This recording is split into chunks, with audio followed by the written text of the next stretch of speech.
Never before in human history have we ever been so advanced and powerful, yet we still feel overwhelmed in the face of climate change.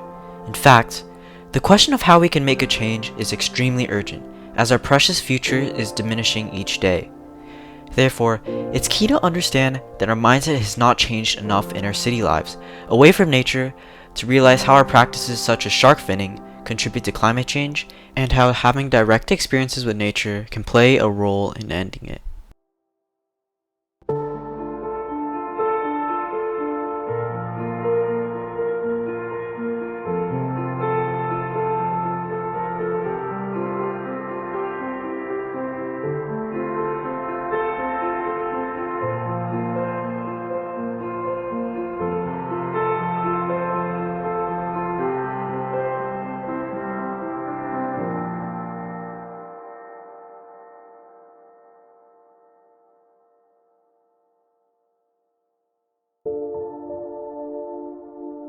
Sharks, majestic denizens of the ocean that have filled our minds with mystery and astonishment for centuries.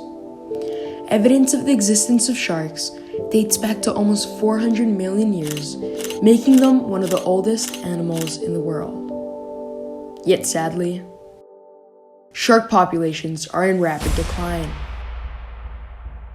Every day, tens of thousands of sharks are the victims of finning. The process of slicing off a shark's fins and discarding their still living body back into the ocean, only for them to sink to the seabed and suffer to a slow, agonizing death. A product that has been able to last decades due to their one and only predator, humans. 73 million sharks are killed by humans every year, says the World Life Fund. This is because their fins are often the sole prize for food and for profit. In fact, China's economic growth and adherence to cultural practices has been fueling demand for the products worldwide. As a result, shark populations have dropped more than 90%. And this is the end result: dried shark fin, most popular here in Hong Kong, mainland China, and Taiwan. In fact, China accounts for 90% of demand. This is mostly due to the cultural significance and use for soup, a practice originating from the Sung dynasty.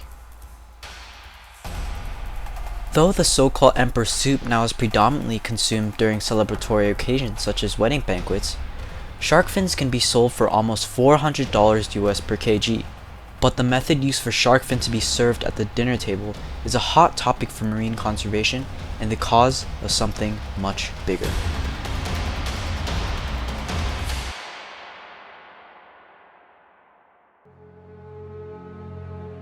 Some may consider sharks as human-eating monsters of the sea.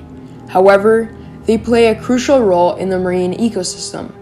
If the rate of endangerment increases considerably, we may find our ocean without these fascinating animals. With the possible extinction of sharks on the rise, we bring huge environmental consequences alongside. In fact, shark finning is one of the major issues contributing to a domino effect in the food chain that could wipe out all of the ocean's living organisms by 2048. For humans, that would mean sacrificing our precious food and oxygen supply, as the ocean is one of the world's biggest carbon sinks, ultimately leading to an escalation in climate change.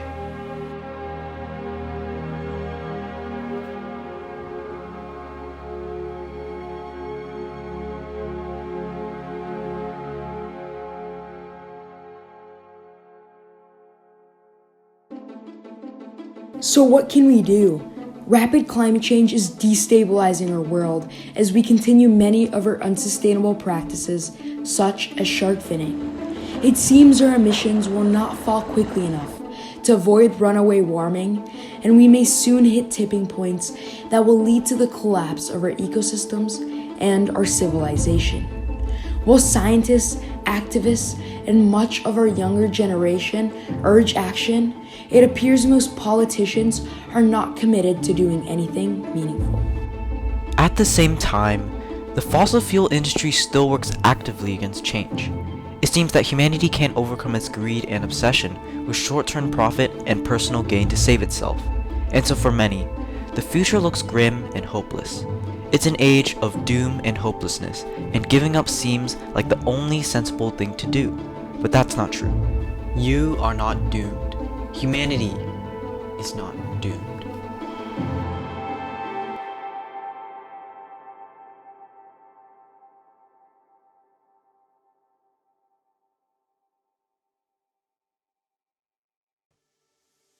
This is me, attempting to go paleo by catching my own sustainable meal spearfishing.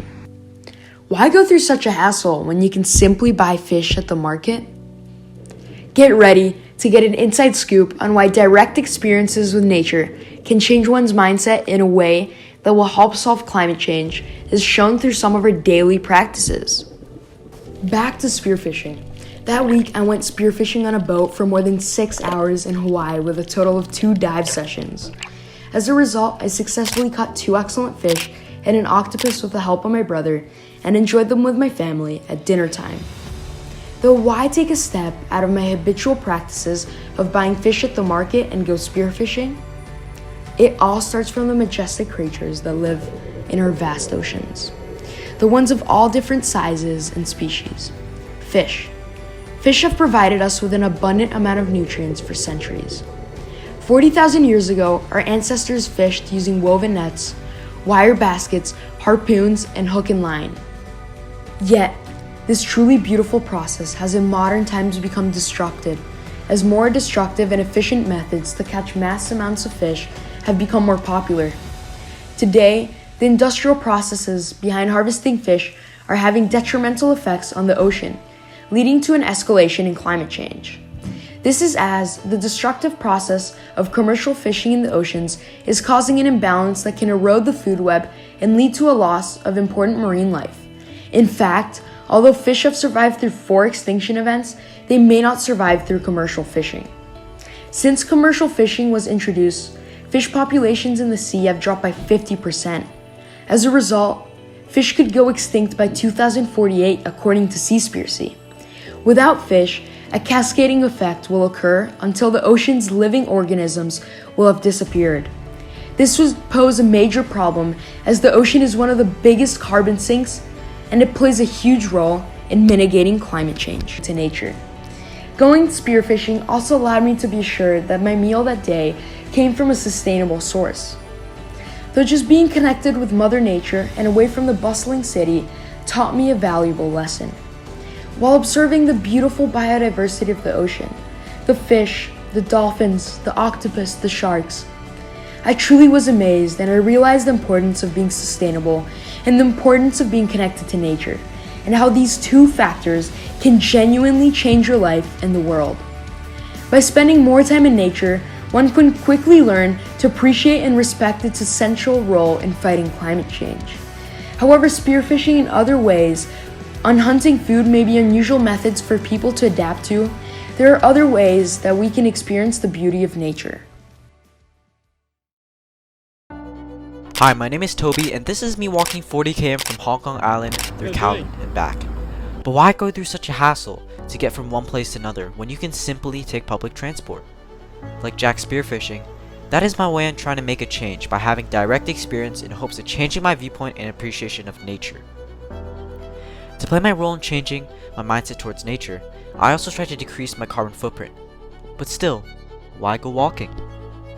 Since the beginning of time, our ancestors have been finding ways to travel around faster. This concluded with the invention of cars, planes, boats, and more.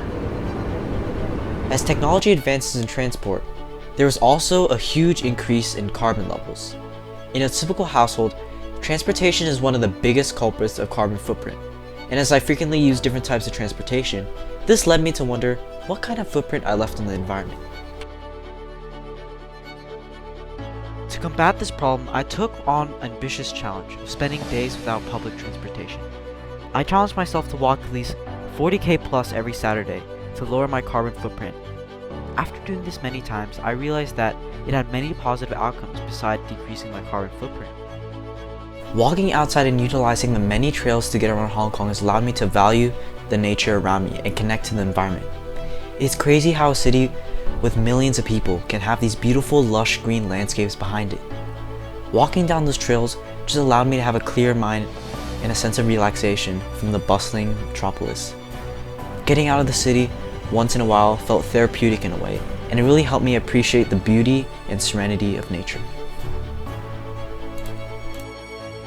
To wrap things up, if we want to face climate change, we need to start by acknowledging that we must first change our mindset.